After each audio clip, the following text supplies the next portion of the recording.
పెద్దపల్లిలో bus depot నిర్మాణ పనులను TSRTC vice chairman and managing director Y నాగిరెడ్డితో కలిసి ప్రభుత్వ విప్ విజయ రమణరావు పరిశీలించారు. బస్ డిపో నిర్మాణ పనులు జరుగుతున్న తీరును అడిగి తెలుసుకున్నారు. ఈ సందర్భంగా వారు మాట్లాడుతూ సుమారు 11 కోట్ల రూపాయలతో నిర్మాణం చేపడుతున్నామని, ప్రజలకు దసరా నాటికి పనులు పూర్తి చేసి అందుబాటులో తీసుకొస్తామన్నారు. బస్ డిపో పూర్తయిన తర్వాత జిల్లా ప్రజలకు బస్సు రవాణా సౌకర్యం మెరుగుపడుతుందన్నారు.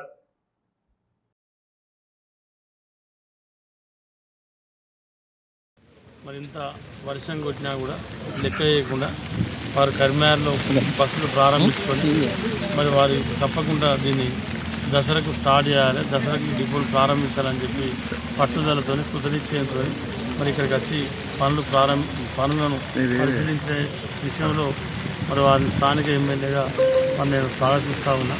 ఎందుకంటే ఇవాళ ఈ ప్రాంత ప్రజల ఆకాంక్ష, ఇది ఒక కళ. మరి ఎందుకంటే అన్ని ప్రాంతాలలో డిపో ఉంది, కానీ ఈ ఉమ్మడి కరీంనగర్ జిల్లాలో మరి 3 రెవెన్యూ డివిజన్ల పెద్దపల్లి రెవెన్యూ డివిజన్ ఇది స్టార్టింగ్ నుంచి వెళ్ళి మరి రెవెన్యూ డివిజన్ అయినప్పటికీ కూడా మరి జిల్లా హెడ్ క్వార్టర్ అయింది. మన ముఖ్యమంత్రి రేవంత్ రెడ్డి గారు 2024 డిసెంబర్లో బస్ డిపో ఇవ్వడం జరిగింది.